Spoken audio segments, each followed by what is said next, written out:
O Brasil registra 1,5 milhão de estrangeiros regularizados. O volume é 52,5% superior ao existente no ano passado. O crescimento é resultado da crise econômica vivida em outros países. Mais estrangeiros buscam um porto seguro no Brasil. Os portugueses formam o maior contingente. Confira os números na tela. Os portugueses chegam a quase 330 mil. Em seguida, vêm os bolivianos, são mais de 50 mil.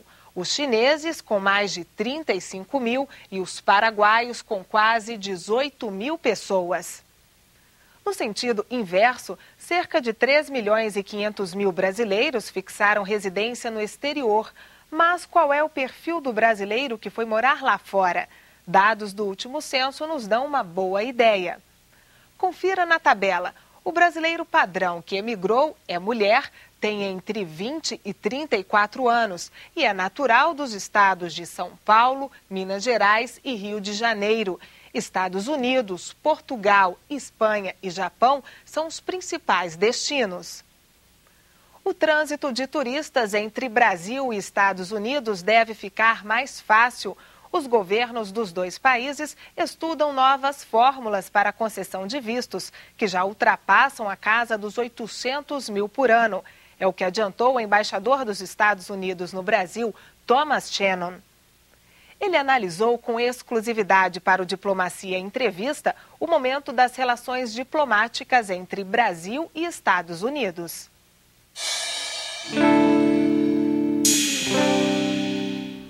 O embaixador Thomas Shannon dos Estados Unidos está completando 2 anos aqui no Brasil. Essa é a segunda vez que ele serve no nosso país e ele é o nosso convidado especial no programa Diplomacia. Embaixador, bem-vindo ao programa Diplomacia. Muito obrigado.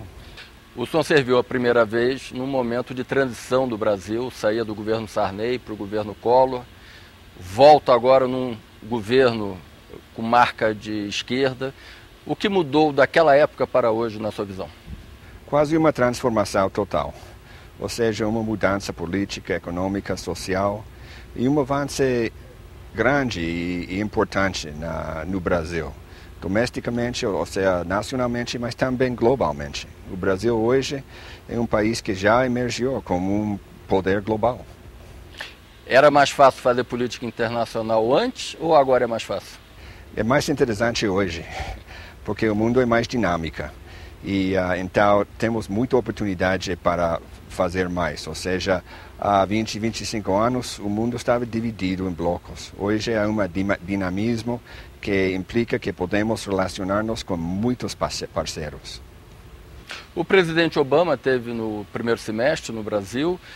Alguns analistas chegaram a rotular essa viagem como uma viagem do Big Star, que de resultados concretos nada avançou, nada foi realizado. Mas nós sabemos que uma série de acordos internacionais foram firmados. O que de concreto avançou desde então? Pois, para começar, assinamos 10 acordos importantes, começando com um acordo para abrir os mercados de linhas aéreas, para permitir linhas aéreas brasileiras voar para os Estados Unidos em qualquer lugar e também linhas aéreas dos Estados Unidos fazer a mesma coisa, ou seja, melhorando o transporte para o turismo, para empresários, para investimento e para a troca de mercadoria. E também um acordo entre cooperação na área econômica e comércio, que é a primeira vez que o Brasil e os Estados Unidos assinaram um acordo em décadas. E este está abrindo um espaço importante para o comércio e o investimento aqui no Brasil. Também um acordo em cooperação espacial para as entidades do Brasil que trabalham na área de satélites e nos Estados Unidos, cooperar para melhorar a capacidade de nossos satélites, promover a comunicação, mas também ajudar os dois governos em antecipar desastres naturais. O senhor falou no livre fluxo de aeronaves nos dois sentidos, mas hoje uma queixa quase que bilateral, né? Empresários e até autoridades da Flórida que estiveram recentemente no Brasil, tentam buscar uma solução para a questão do visto do brasileiro que vai aos Estados Unidos. Já existe assim a possibilidade de do brasileiro não precisar do visto ou de ter um formato mais simples? Há um intento entre os dois governos de facilitar o movimento de pessoas, americanos para o Brasil e brasileiros para os Estados Unidos. E temos um diálogo bilateral na área consular, onde estamos investigando a possibilidade de construir um programa onde os cidadãos dos dois países não vão precisar vistos. Mas isso vai tomar tempo, porque há uma série de critérios estabelecidos por nosso Congresso. Mas o que estamos fazendo hoje é trabalhando com o governo do Brasil para facilitar o acesso aos consulados, facilitar o processo do vistos, mas também facilitar a entrada em os Estados Unidos depois da chegada em os voos. Pode-se pensar que para a Copa do Mundo esse tempo já terá sido suficiente? Pois vamos ver, estamos trabalhando com Itamaraty e com as outras entidades do governo do Brasil para encontrar uma solução o mais rápido possível.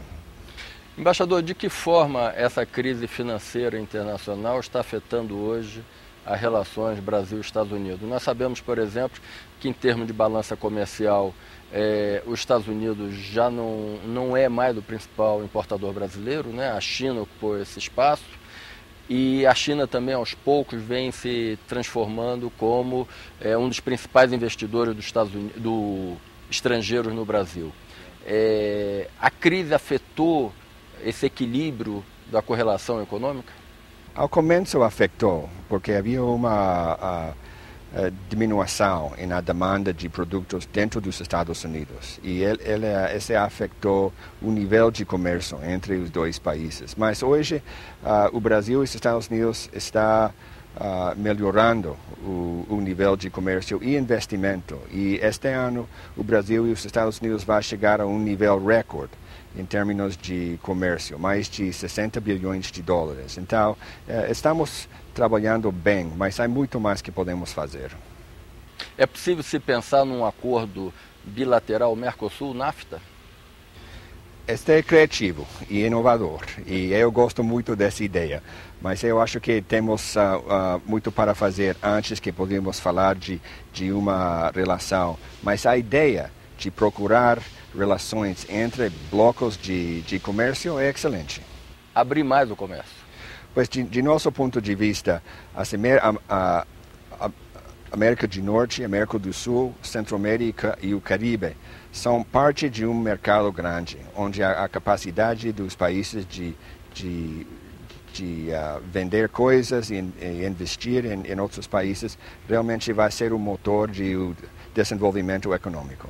Recentemente, a diplomata Roberta Jacobson colocou que as exigências na área de petróleo e também as exigências na área de investimento de Copa e de Olimpíadas estavam dificultando a presença empresarial norte-americana aqui. Entendemos o propósito atrás de esse intento do Brasil, de procurar uma maneira que o investimento melhora a capacidade humana e a transferência de tecnologia aqui no Brasil. Então, estamos trabalhando com companhias nos Estados Unidos para procurar parceiros aqui no Brasil para melhorar não somente o comércio, mas também o investimento aqui. Então, eu acho que essas são leis e regras com quem podemos trabalhar. E a questão dos jatos da Força Aérea? É um dossiê que está fechado ou ele poderá ser reaberto? A questão da compra dos caças norte-americanos, ou franceses, ou suecos? Pois estamos aguardando a decisão do governo do Brasil e é uma decisão soberana. Mas de nosso ponto de vista, o produto de Boeing, os F-18, os famosos Super Hornets, são um produto excelente e também, de nosso ponto de vista, oferece o melhor pacote de transferência de tecnologia. O Brasil vem buscando ser um player internacional. Nessa condição, ele está presente no Haiti, comandando a MINUSTAH. Agora está presente no Oriente Médio, comandando a Força Naval da Unifil. Como que os Estados Unidos veem esse avanço, essas iniciativas brasileiras no cenário internacional? Muito positivo. ou seja, celebramos o novo papel do Brasil no área global, porque o Brasil tem uma capacidade importante como país democrático, como um país que respeita os direitos humanos, para atuar como um fator estabilizador nos assuntos internacionais. Mas essa iniciativa brasileira, essa postura brasileira, ela tem por detrás um pleito de ocupar um espaço de maior prestígio nos fóruns multilaterais, especialmente o Conselho de Segurança das Nações Unidas. Até hoje, esse pleito brasileiro não obteve o sinal verde norte-americano. O que dificulta essa concordância? São as posições políticas adotadas pelo Brasil? Não, realmente temos muito respeito para o Brasil. E o Brasil e os Estados Unidos somos parceiros desde muitos anos, décadas, no mundo internacional e global. O grande problema nesse momento não tem que ver com o Brasil, tem que ver com o processo de reformar as Nações Unidas, especialmente o Conselho de Segurança.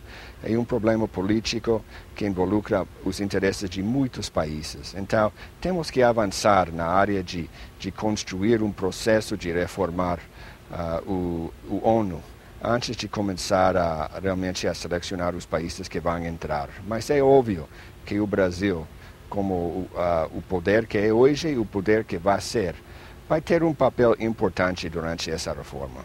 Essa postura brasileira em casos, principalmente no Oriente Médio, recentemente em relação tanto à chamada Primavera Árabe, quanto agora da Síria, do Irã, são pontos da diplomacia brasileira que colidem frontalmente com a postura norte-americana. E o Brasil sempre foi visto como um parceiro, né? Um país parceiro dos Estados Unidos ao longo da sua história. Isso, de alguma forma, conflita nas relações entre as duas nações? Nós temos um diálogo, uma conversa com o Brasil sobre a Primavera Árabe e o que está acontecendo no Médio Oriente bem profundo e que tem muita possibilidades de melhorar não somente o entendimento entre os dois países, mas nossa capacidade de colaborar para o bem da África do Norte e o Médio Oriente. Às vezes há diferenças, mas muitas vezes há pontos de convergência, especialmente na área de direitos humanos. O Brasil se prepara para realizar Rio+20, né? O protocolo de Kyoto está terminando seu prazo de validade. O senhor acha que as nações terão a maturidade necessária de construir um marco jurídico que possa realmente preservar o planeta e principalmente nessa nova realidade econômica que estamos enfrentando? O interessante de Rio+20 é que é muito mais que o meio ambiente. O meio ambiente mais o desenvolvimento. Então é uma excelente oportunidade para os países desenvolvidos sentar com os países em desenvolvimento para falar sobre como construir um novo modelo de crescimento sustentável. E eu acho que o Brasil vai ser um excelente facilitador dessa conversa. Embaixador, muito obrigado pela sua presença aqui no programa Diplomacia. E você continua com a gente no próximo bloco, as notícias culturais, daqui a 1 minuto.